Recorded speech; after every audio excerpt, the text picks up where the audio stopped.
This is the Work Smart Hypnosis podcast, session number 344. Howard Cooper on metaphors to release anxiety. Welcome to the Work Smart Hypnosis podcast with Jason Linett, your professional resource for hypnosis training and outstanding business success. Here's your host, Jason Linett.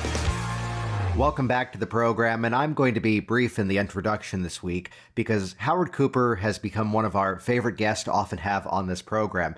And what he does exceptionally well when he's on here is genuinely just to peel back the curtain and talk about exactly what's working for him right now in the shape of his business, his practice, his process of helping clients. So we'll link to these in the show notes at worksmarthypnosis.com, which you can easily find by going to worksmarthypnosis.com/344. But previous episodes, like Howard's Marketing Epiphany, where a conversation that he and I had had a number of years ago suddenly clicked, and how he was then implementing that strategy exceptionally well in his business. And I will say, one of the most popular episodes we've ever put out, Howard Cooper ruins a magic trick. Which, if that doesn't pique your curiosity, I don't know what will, but it's perhaps the most artistic and most effective way to address the question of, will the hypnosis wear off? Well, this week's episode, Howard Cooper on metaphors to release anxiety, which, by the way, was actually a live interview that I did in our private Facebook Work Smart Hypnosis community, which you can go over to the show notes, the link I mentioned earlier, and actually watch it in real time or continue to listen here. And it's where, as he talks about metaphors, Howard actually completely premieres his new book, which at the time of this recording is still coming soon. However, whenever you listen to this, head over to russellofleaves.com. And again, we'll put that in the show notes at worksmarthypnosis.com/344. But that Russell of Leaves book is one that shares a metaphor in terms of helping children to release anxiety, overcome fears. And stick around, by the way, to the end of this conversation, because there's an incredible process that he shares, which, yes, it was specific about working with children for bedwetting by way of hypnotic metaphor, yet with a little bit of creativity, you can see how it's a formula you could apply to all sorts of different issues that a hypnotist could work with a child on. Plus, the benefit of having the real-time Facebook Live audience that you had, you're going to hear us respond to some of the concerns that people had as they were listening, and Howard artfully gives the right answer at that point in terms of how to make sure we're practicing within our scope of practice. So again, you can head to the show notes at worksmarthypnosis.com to get all the details of how to get Howard's book as it releases, as well as just how to keep up with this guy because he's doing some great work. And while you're there too, check out this easy to remember link, velvetropehypnosis.com.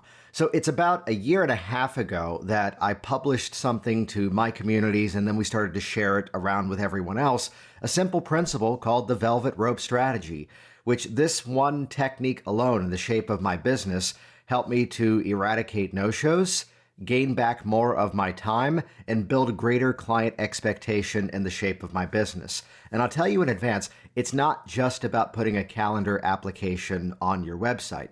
Instead, what it's really about is taking back better control of the dialogue and helping your clients to elevate themselves to the fact that, yes, this is something that they are ready to address. What we've actually done is we've spun this off and made it available for an extremely low price. So head over to velvetropehypnosis.com, watch the video, read some of the stories, and join us inside of that easy-to-digest program. And with that, let's head over to Howard Cooper in the UK. This is episode number 344, Howard Cooper on metaphors to release anxiety. I was chatting with a good friend, Howard Cooper, who's here with us today, about some of the work he's been doing with working with kids and, even better, arming the parents in terms of how to best work with them. So welcome, Howard. Thank you so much for having me, Jason. Great to be here. I'm really excited to share so much stuff around this topic. Yeah, and you've been here on the program now several times. For those that don't yet know you, could you give a bit of an introduction to yourself, Jason? Well, obviously, I'm a glutton for punishment, having to keep coming back for more of your incisive questioning. But no, in a nutshell, here it is. I have a background where 15 years old, I was diagnosed as having a severe panic attack and anxiety disorder. I was sent to a psychotherapist who spent a lot of time helping to understand why I was like I was. Problem was, 3.5 years later, I wasn't really any better. So I thought, well, I've got to find some stuff that really helps and really works and is more what I would call solution focused. So I came across hypnosis, I came across NLP. That helped me personally so much more effectively than anything I'd come across before. So that's what kind of led me on this path of going, I want to learn how to do this so I can help other people to change. And that journey is now, I'm now coming up to 20 years working with people therapeutically. I seem to get really interesting and good results with children, mainly because I think I'm a big kid deep down at heart. And I also used to work as a magician and a children's party entertainer. So I sometimes incorporate some of that kind of playfulness within my sessions, certainly with young kids. But it's led me on this really interesting path of having some, I would say, some insight and experience in helping children to deal with anxiety as well. So I'm really excited to share with you not just some of my thinking and concepts around it, but there's actually a particular protocol or process that I often run with a particular issue that I'm never released as yet. And this will be the first airing it gets publicly. Ooh, hey, we love anticipation. You have, by the way, and not because I came up with the title, the best named episode ever of this entire Work Smart Hypnosis series, which was, of course, called Howard Cooper Ruins a Magic Trick. We'll link to that for everybody later on in terms of exactly where to go to find that. Could you give us like the 30-second description of that just as a preview, though? Yeah, it was this thing that I used to do when people would say to me, but will it last? So what I wanted to do is to find a way that I could not just help them intellectually get that once they change their perception of something, you can't almost never go back, but to have an embodied insight of that. So there's a particular magic trick, which I do the trick first. They go, oh my word, I can't believe you've just managed to do that. How did you do it? And then I ruin the trick. I show them how it's done. And when I repeat the trick, when they know how it's done, they're like, did I fall for that? That's ridiculous. I can't have fallen for that. And the point being is that they get this embodied sense of once they get more information or see something that they didn't have before, you can't have the same response. And that really kind of just removes that heckle of, well, how will I know if it lasts? What I love about that is the fact that I've lived for many years with the premise that show is better than tell. Oh. So rather than the game of here's why and here's what we can do and here's what you should know, in this quick interactive demo, they're suddenly getting the revelation of that. Previous episodes with Howard, he's talked about his history of running group fear of flying courses, a lot of the work that he does with his clients. You've hinted at something, which is why we're here right now, about working in some respect with the parents so that they know the methods to help their kids resolve issues like anxiety. And correct me on that, kind of walk us through exactly what this now has become. I increasingly am working with children, and parents often ring me to say, can you help with X, Y, and Z? And one of the things that I really wanted to share was, I think there is sometimes danger in intervening too soon with children, in that it's very tempting. So a new client rings up and says, like, can you help? Oh, yeah, I'll do it. But I think we also have to bear in mind what I would call self-efficacy and teaching children also to naturally overcome anxiety and to help them, give them, like, we shouldn't immediately be going, the moment they have any anxiety, quick, they have to get rid of it, quick, can you help them? So I'll have parents and they'll ring me and they'll say, can you help my child? It's like, well, how long have they been anxious? Oh, it started yesterday. Well, okay. Well, like, give them time, let them work it through. So I think there is merit in only intervening when you have something that's chronically going on, that's really intrusive into the quality of the child's life. And that the way in which we do it also empowers them. Because for me, and I think this is something that's dangerous, which is if they come and see me, regardless of the issue, whether it's anxiety, whether it's bedwetting, whether it's nail biting, whether it's a fear of dogs, but what they perceive is that they just went to see Howard, Magic Howard, and he magicked my problem away.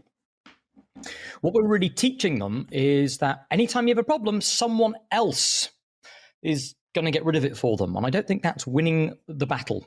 I think much better to help children learn what techniques, what approaches can I use myself to begin to change how I feel, so that they step up and take ownership over these results and these changes.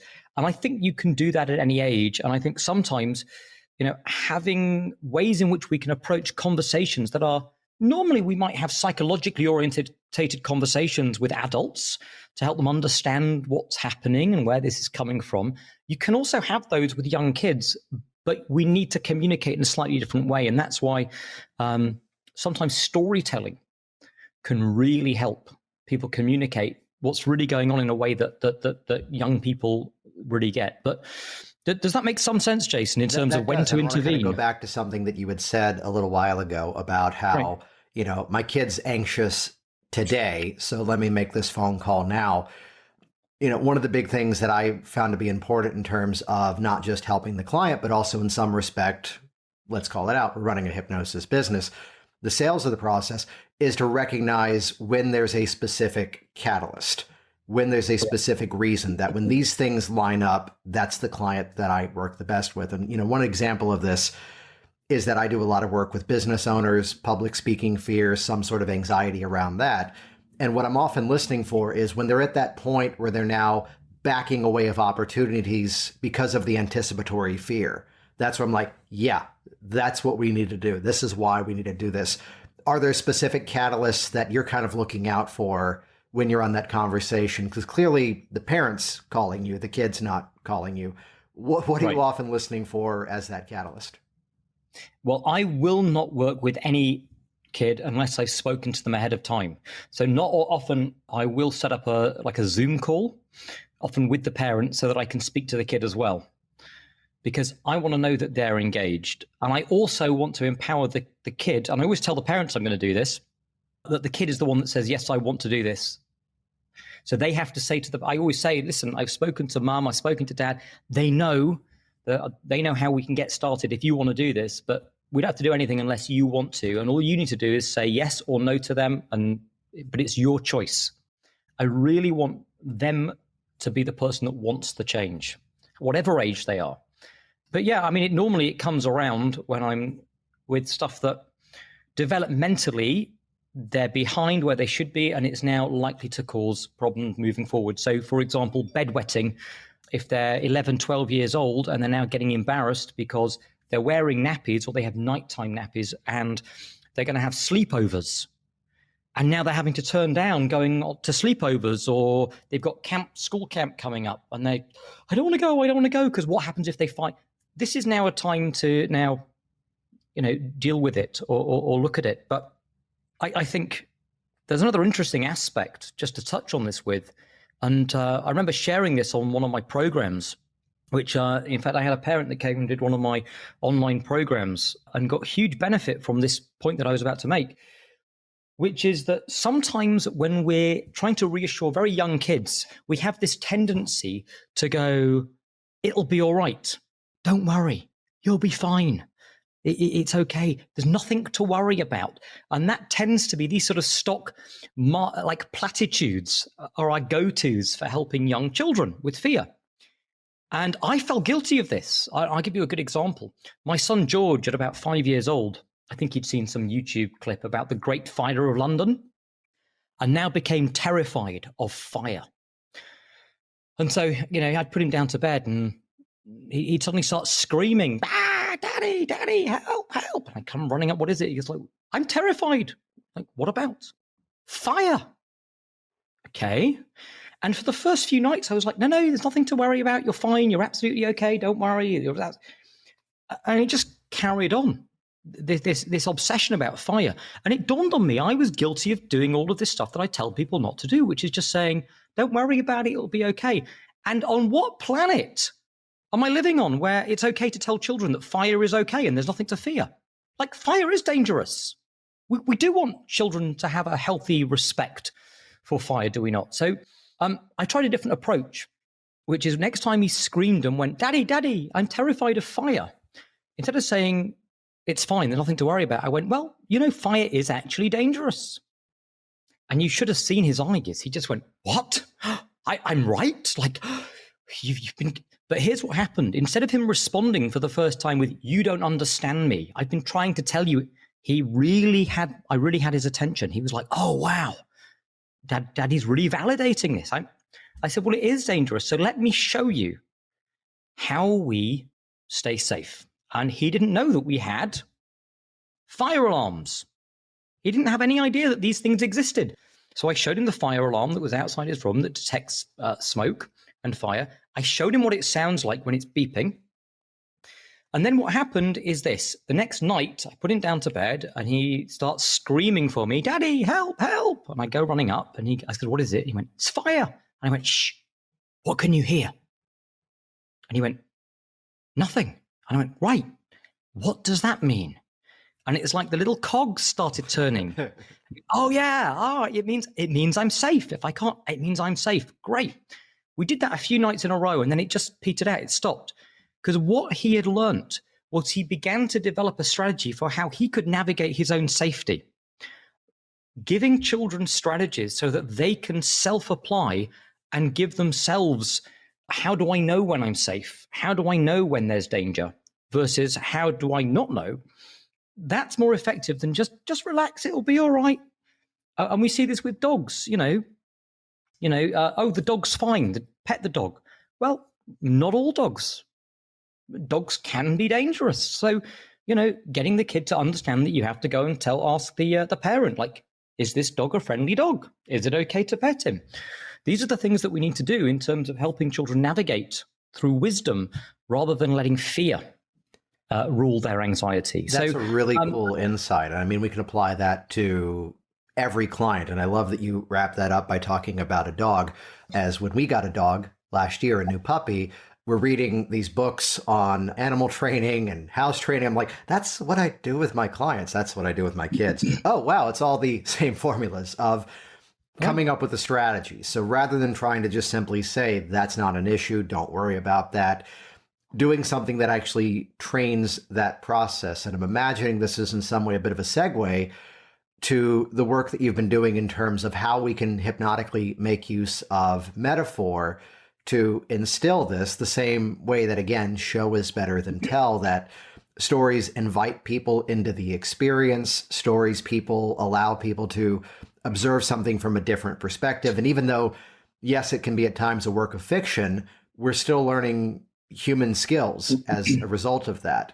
So kind of catch us up with what you've been up to in the last couple of years concerning this. Right. Well, many of people will know that sometimes people, not just kids, but sometimes people become afraid of things that pose no threat. So whether that's a fear of flying, and everyone knows statistically that flying is the safest form of transport, but I'm still afraid. There's often a process by which they're sort of misinterpreting threat. And a really good example of this, and actually it's the first thing that popped into my mind right now, a colleague of mine, and actually someone that you've done a podcast with as well, Felix Economarkis, who works with people who are food phobic. He gave me a really good example of this the other day, where he was working with a young kid who was terrified of food.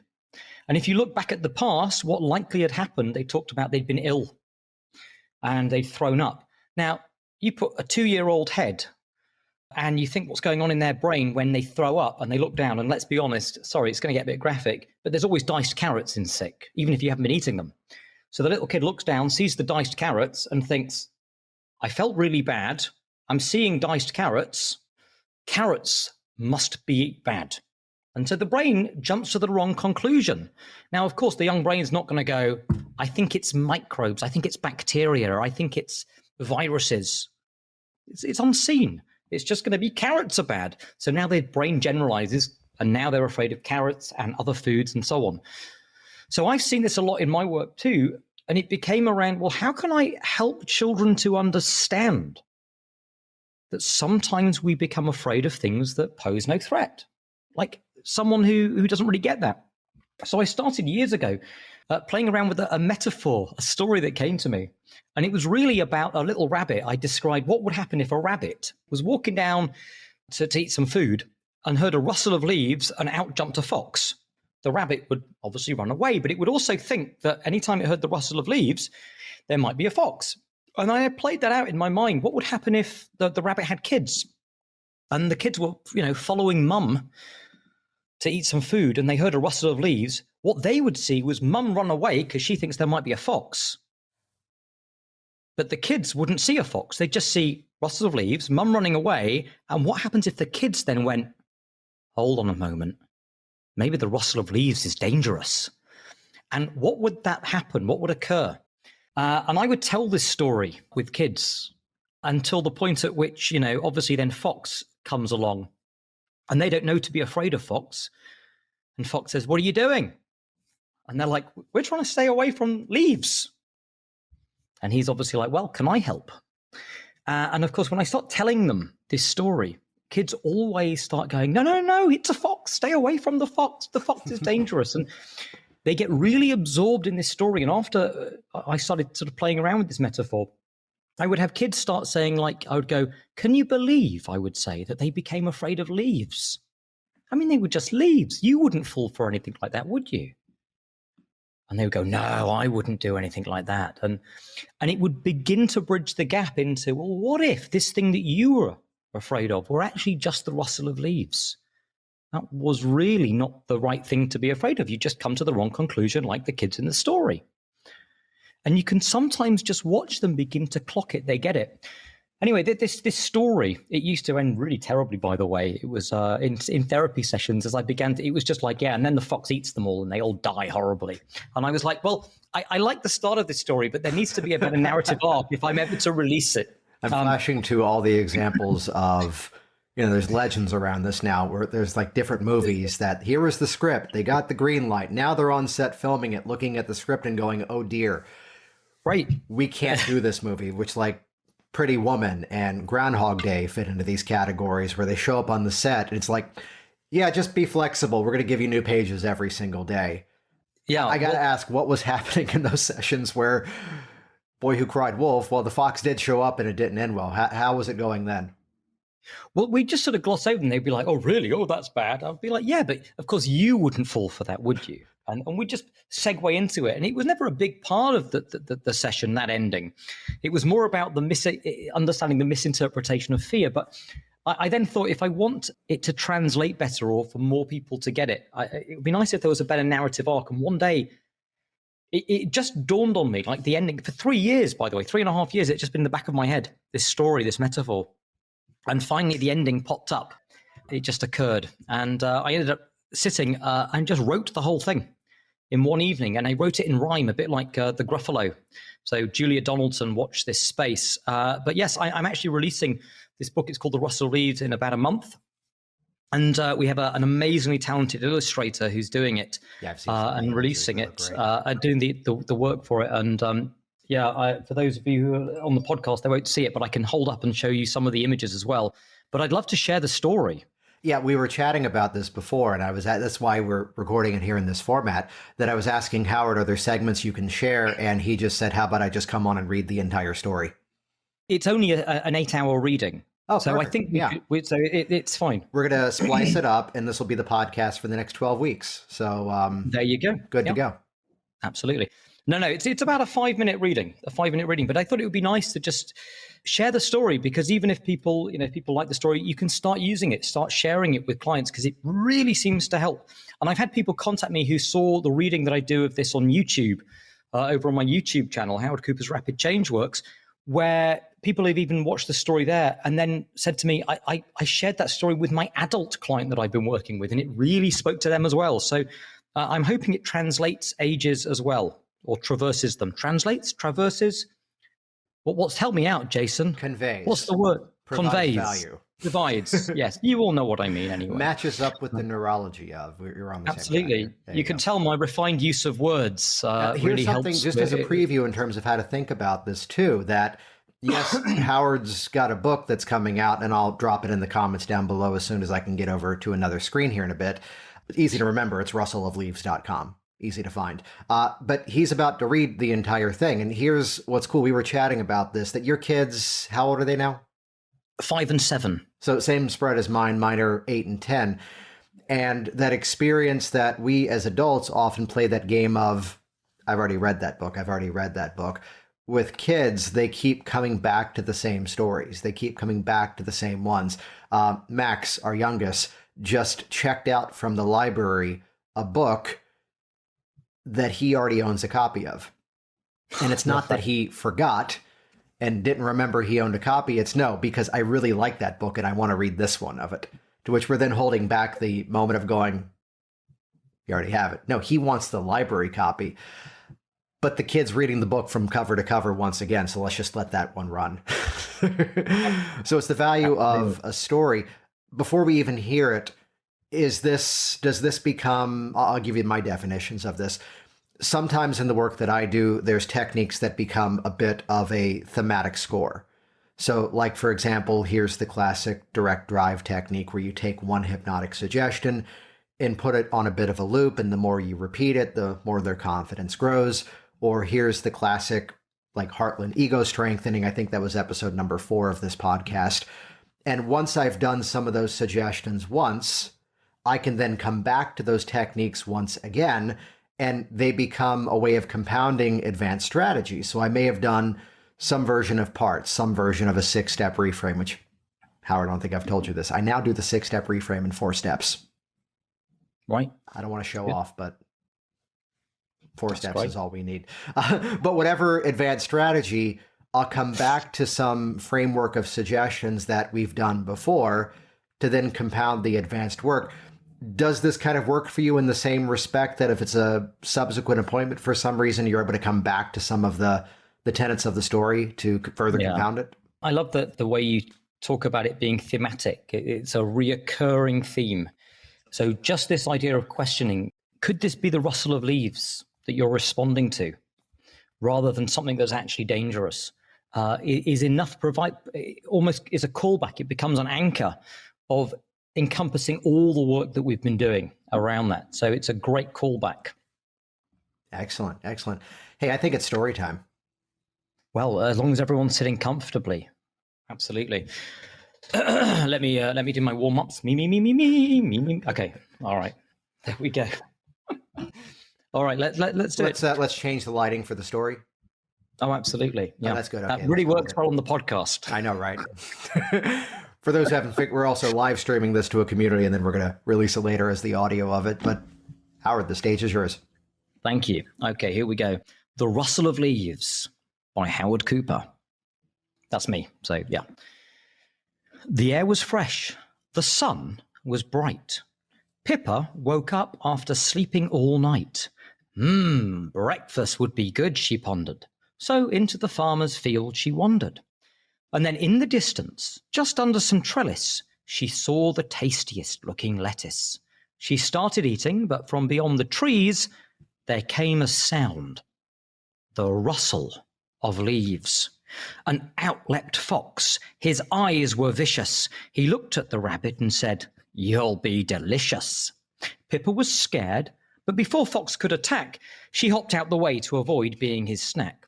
Now, you might think that this is the end of the story of Fox being hungry and left without glory, but it's just the beginning. As soon you'll discover how being afraid could be learnt from each other.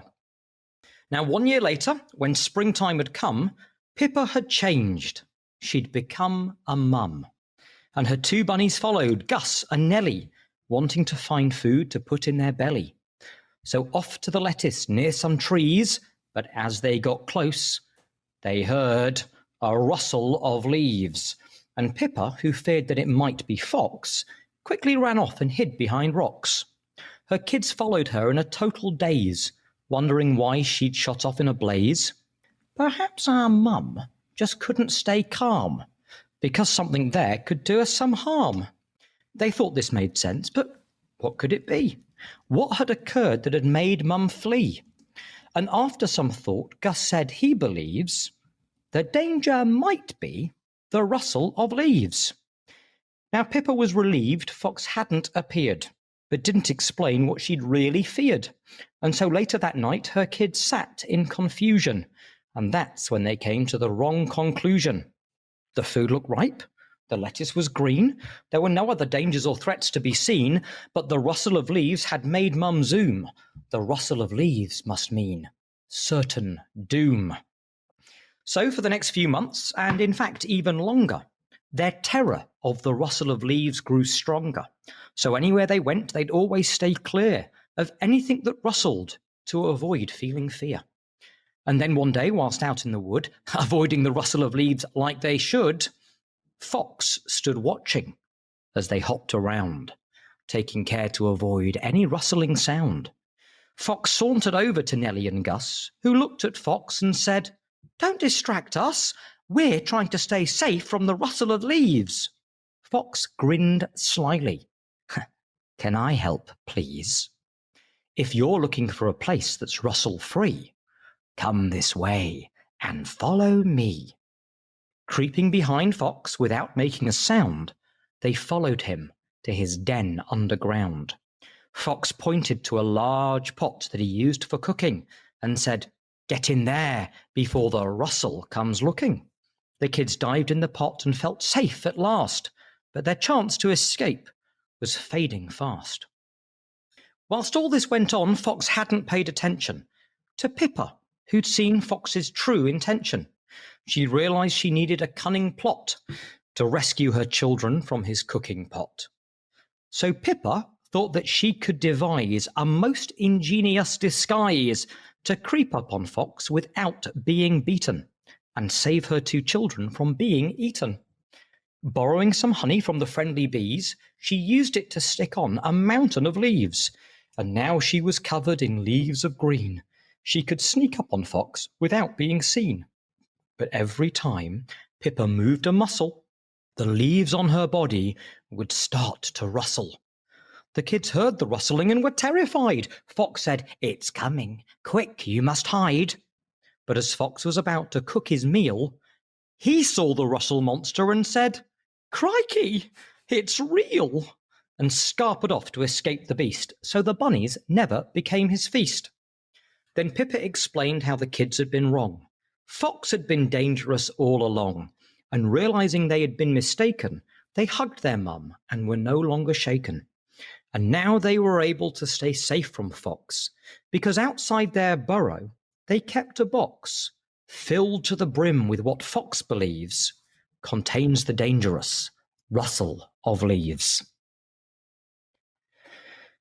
And then the crowd goes wild. Thank you. Awesome. Does a story come to mind after a story as to what you've seen as a result by sharing this with some of the kids that you've worked with? It's like I see the lights going on in their brains. Yeah. And what's lovely is that they become the people who are poking fun. They don't realize it's at their own misunderstandings, because it's like, oh, aren't the kids silly? Oh, look, how could they fall for it? But they also understand it as well. They get, well, yeah, that, and we often have a conversation about like, well, why do you think they became afraid of the rustle leaves? Why do you think they didn't know it was Fox? How do you think they jumped to that conclusion? What would you tell them? What would you say to them if you could talk to them? And they'd be like, I tell them the rustle of leaves is totally safe. You've just misunderstood. You just became afraid of the wrong thing. I'm like, right. And then we'll just keep segueing back and making the parallels and then letting their brain kind of do it. Yeah, that was what I was going to ask you. That there's a story we were teaching the last class of our Work Smart Hypnosis live last night, and we've got another one coming up in October. But there was a really cool question that came from the group where someone had been actually a client, and the situation was a process that was more heavily based in metaphor, and the arm was floating and then the arm was going down. And the whole dialogue was that you never talked about my fear of flying. And my phrasing on this is that you still always have to satisfy the conscious mind. Now, we don't want to step in that place of going, and I told you that because you're like the bunnies and the leaves are the school teacher, right? And no, we don't want to go that literal in terms of breaking it down. But how do you bridge that gap? Well, I often do this with adults too, and it's in the framing of how you set this up at the beginning of a session. But I'll often say to people, has anyone ever told you a joke? And when they tell you a joke, it's funny, so you laugh, right? You have a full feeling of laughter in your body. But then has anyone ever then explained why it's funny to you? And here's what happens. When they tell you why it's funny, you kind of understand it, why intellectually, but notice you stop laughing.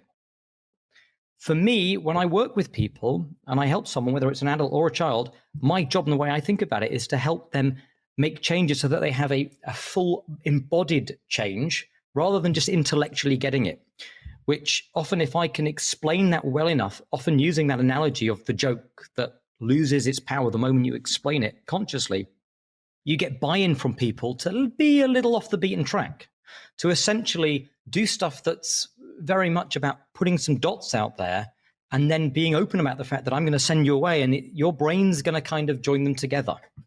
And that's how I normally get into that. Nice. So the link for the book is rustleofleaves.com. When does that officially come out? Next month. I wish I could be more detailed over the precise date. We're still finalizing the images with the illustrator, but he keeps sending stuff back and I'm like, it's too good not to start sharing now. Yeah. So there is a box on the website where you can sign up to be kept in the loop. And what will happen is those who sign up to the list, I will let them know ASAP as soon as we know officially. And the first few days, we're planning on having a heavily discounted sale to boost the ratings on Amazon. Nice. So that it's certainly worth being on that list to be kept in the loop because you're likely to get it at a much better price. Cool. And again, that's rustleofleaves.com. When we release this as the podcast, we'll put that in the show notes as well. We were chatting before we went live on this, and the tradition is that I keep naming your episodes specifically with the most clever titles. There was Howard Cooper Ruins a Magic Trick. There was Howard's Marketing Epiphany.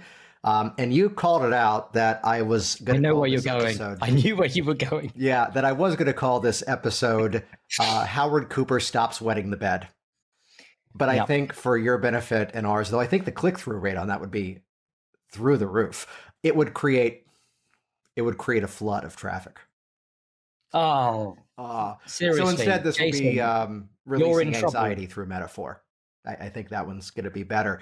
But we were chatting before we turned the cameras on here and the recordings on about some of the protocols that you've kind of workshopped in terms of working with kids for bedwetting.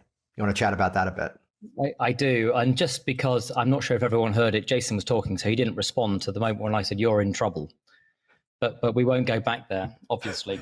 I haven't released it yet. We still could go with the title, Howard. It's like the other one runner-up was the Chris Thompson episode where he talks about his productivity cycle, which is that when he wakes up in the morning, he looks at his email on his phone because it's so much faster to delete the junk mail on your phone.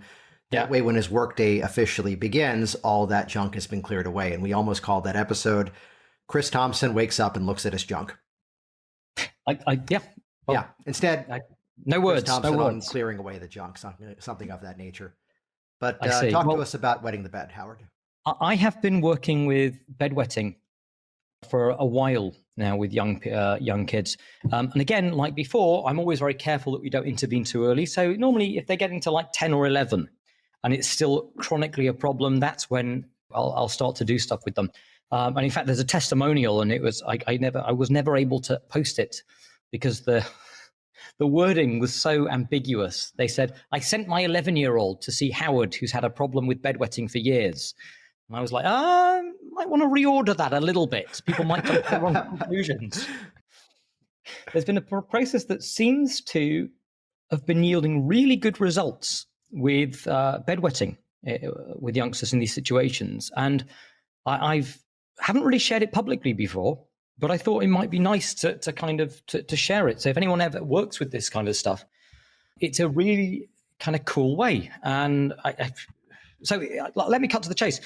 First of all, what I often find is that they're often very embarrassed about talking about it. So I very strategically am quite just blunt about the whole thing. And I often start with some psychoeducation. And I say, well, do you know like what happens with bedwetting and why it happens? And they're like, no, I don't get it. And I'm like, so I often go up to the whiteboard. I'm a big fan of my whiteboard here. I dive to the whiteboard, and leap up into action, and I draw a big bladder. And I say, listen, your bladder is like a bathtub. And a lot of people, what happens very naturally as they get older, right? Their body knows to close the plug at the bottom of the bath hole, right? Which makes sense because if you want to fill up the bath and you don't want the water to go down, what do? Put the plug in. All that's happened with you is that as you got older, when you go to bed, you forget to put the plug in. That's all. It's not a big deal. You're just forgetting to put the plug in. So what we're going to do is I'm going to show you how you put the plug in, right? A little plug at the bottom of your bladder so that all night it just doesn't come out. But I'll only show you this on one condition. And I like this. And they all giggle at this, but they get it. I say, I will only tell you how you can put the plug in if you promise me you'll let me show you how you take the plug out so that in the morning you can pee easily too. Because we don't want the pee coming all the way up and out your mouth. And they go, oh, yeah, I'll learn that too. Which I love because they've totally already bought into the idea that we can do this. Mm-hmm. Right? And here's what we do. So, you know, the classic hand stick where you get them, you stick a hand to the table. I get them doing it on their lap. So I'll get their hand on their lap and I'll get them to create the feeling that their hand is stuck on their lap and that they can't pull it up. That feeling of stuck. And I'll get them to test it.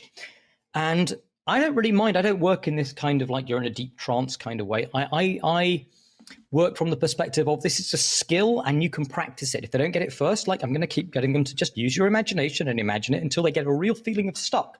So vivid that they can't move their hand even if they try to lift it up. When they get it, here's what I do. I say, I want you to take that feeling of stuck in your hand and close your eyes and just imagine it moving all the way up your arm, all the way down, and just put it to the bottom of your bladder where the bladder plug is. See it in your mind and just give me a nod when the bladder plug is sealed up. And you'll know when it's sealed up because your arm will come up. It'll be unstuck. And so when their hand gets unstuck and they often go, yeah, it's stuck now. Great. I go, fantastic. Great. So you can feel that. I said, let's do that in reverse so that you understand how to unlock it too. And I get them to take their hand, put it on their lap, take the stuck feeling back up all the way down until their arm gets stuck again. And then I ask them to take a deep breath and they kind of shake it off. And we repeat this. Sometimes I've had people where because they like drawing, I give them my iPad with the pen and I'll get them to like, what else would make it more secure? And they'll design padlocks and they'll draw like what it'll look like. Or, you know, old fashioned castles when you have these big bolts that go across the door, chunk, chunk, chunk, and they'll start creating those sorts of things, or extra strong super glue. And we'll have them double seal it once the stuck feeling's down there. And there's a nice question which I often say, well, what color is the super glue? And they'll go, oh, it's pink. And I'll go, and what color does it change as it sets? Oh, it's gone blue. Now it's set. Nice. It's like an extra visualization, an extra hunk down. And all I really do during the session is... Before you move on, let's highlight exactly what you just did there, because that's really, really cool. That the moment you have someone buying into the metaphor and then expanding it, they're validating the work that you did worked. This is the power of take whatever hypnotic phenomenon and then apply the question, what does that feel like? And the beauty of asking the question of what does that feel like invites the person to then respond in story, respond by way of metaphor. It feels like it's a steel bar. It feels like my hand is glued to my leg. And the moment they're responding in metaphor, they're validating it. So that little nuance there, Howard, that's so cool about what color is the super glue and what color does it become as it sets. I love that. Right. Yeah. It's just a little doisel. I love the word doisel. People don't use it enough. So, and then the rest of the session, all I will do... Sorry, go on. Yes, there we go. All I will do is we'll sit and we'll practice them self-applying, getting the stuck feeling, moving it down, locking it tight, and then unlocking. And I get really severe at one point where I will say, right, you've got this now. Here's what I want you to do tonight when you go to bed. You'll sit on the edge of your bed and you'll place your hand there and you just go through that process where you lock it down. But promise me one thing. And this is really important, I say. So seriously, we need to have a moment where if you do this, you must promise me that you'll remember to unlock it in the morning. And if you double lock it with the super glue, you have to remove the super glue because that's important, okay? We don't want the wee coming all the way up and out your mouth. And they really get this. And I've done this so many times with kids where the parents are almost like, it's unbelievable. They sit at the end of their bed and they do this thing and then they're dry. And what I find is that once they begin to get the confidence that they can do it, I often give them the suggestion that once your brain has you've installed the strategy or the process for your brain to learn how to lock it, and your brain really gets it, you'll suddenly discover that your brain's doing it all by itself without you having to remind it in the evenings. So you build in the strategy for them being able to become free of having to sit on the edge of their bed and unlock it and lock it in the mornings. Yeah, which we're recording this now, streaming to the WorkSmart Hypnosis community. But I bring that up because there's actually a question that popped up in the chat, which I'll generalize here. Basically, someone's asking, would you apply this to someone else who has a disconnect between bladder signals in the brain? I would point to, I forget the chapter, and it's on a shelf back there, but inside of Dave Ellman's Hypnotherapy, there is a sequence about bringing up a headache. And then, by the way, Sean Michael Andrews does a gorgeous demo of this, bringing up the headache, and then allow yourself to go through whatever process is necessary to dissolve that away. And once you've done that, nod your head. And then back to the experience again. Notice now you can bring the headache back up on its own, run through whatever mental experience is necessary to dissolve that, nod your head when you've done that. And similar to everything that Howard just said, this creates a system of change. This creates a formula which we could apply to everything. You know, we're all familiar perhaps with like the control room metaphors that as you bring it up, it proves you have control over it. So go ahead now, imagine there you are in that situation with the crowd in front of you, and notice that you've got more control over this feeling than perhaps you've ever given yourself credit for. Bring back some of that old anxiety that used to hold you back. And if you're listening for the linguistics, I'm distancing and I'm dissociating the problem, so pushing it further away. Bring up some of that old anxiety. And now notice that without even a technique, you could observe what happens in your mind as that goes away. Now that you know how to do that, let's connect that to something, whether it's a finger squeeze anchor, whether it's a deep breath, whether a lot of my public speakers love the shift in posture as a way of kind of stepping into that peak performance state. So really, whatever the issue, whatever the situation, you know, now we're building that environment where now here's the sequence you can do on your own. Thanks for sharing that. No, it's fine. And I can see someone's done a question, but on my screen, it just says Facebook user says, and it's a really good point. And I would like to say this, so thank you. Yeah, let me, I'll do my best to read it here. Not all bedwetting is caused by the kid not knowing how to control the sphincter function of the bladder. It can also be because the kid is not relaxing the sphincter correctly when urinating, and thus is not emptying the bladder. I could see challenge with this. Are you insisting that the kid have a urology work? Basically, are you working with them after they've seen a doctor? Yeah, I will always check with this. Like the first protocol is, have you been and seen someone medically? Have you been checked out? Is there anything else going on there? And unless they say to me, no, like we've been to the doctors, they said it's absolutely fine. There's nothing physiologically going on. This is the issue. I won't do it. I want them to go and see someone medically because we're not doctors, right? And there might be stuff. So absolutely, I'm really pleased that you brought that up because it's something that I do. It's just become part and parcel of how I do it. I don't even think about it anymore. My classic story of that was, and we'll shorten the story, was the guy who calls up and is having some issues in the bedroom. And as I said, well, I'm happy to work with you on that once we have a referral from your doctor. What did your doctor say about that? Well, my doctor is going to convince me I'm crazy and it's something in my head. And I am hearing the humor in his voice. And I go, well, what if that is the issue, though? Let's confirm it's not something simple that a quick procedure could resolve. You know, I'll put it out there. I will not work with you unless you've seen your doctor for this and they've signed off on a form around that. And he goes, his next thing he says was, who can you recommend that won't make me do that?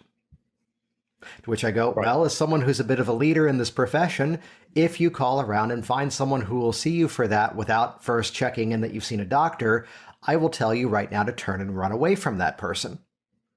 And he says some colorful phrases and wraps up the call. 3 months go by and the phone rings and he goes, hey, I just had to call and thank you. What for? He goes, you refused service. And that was the right thing you should have done. Because I did go to the doctor, and not to get into all the details, but a quick 10-minute procedure under local anesthesia, and everything is fixed. Thank you for not taking me as a client. by the way, how does this work for quitting smoking? Can I come to you for that one? I'm like, sure, come on in. Yeah. So putting in that ethical guideline, once we've cleared that, the plug in the color changing super glue. There is a bigger issue here as well, which I've talked about in the past, which is sometimes if we pitch ourselves as hypnotherapists and hypnotists, and then someone comes with an issue, sometimes there's this feeling that we have to do hypnosis or we have to do hypnotherapy in order to help. And I'm always reminded of a kid who comes to see me, and he's like, I'm very overwhelmed about my exams coming up. I feel like there's loads and loads of work and I'm never going to get it all done and so on. And I was like, well, we could do hypnosis, I'm thinking to myself, but let me ask him some more probing questions. I was like, well, what's your revision plan? Have you got like a timetable of how to do stuff? And he was like, what? And it turned out we spent like an hour and a half and we just like literally mapped out a revision timetable for him. And he went, oh, thank you. I can see it's all possible now. This is really helpful. And his mom said it was transformational. He didn't feel overwhelmed anymore.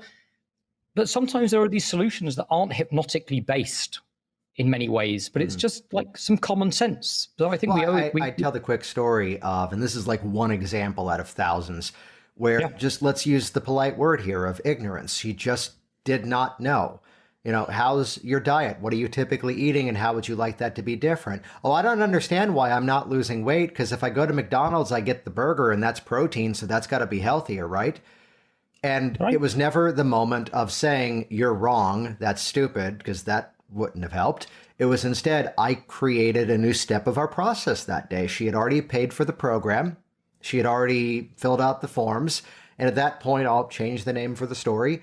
Well, great. Now that we've done the consultative meeting, you're now going to call Stephanie and meet with her. She'll do a session with you by phone. You can meet with her in person. Her fees are really low.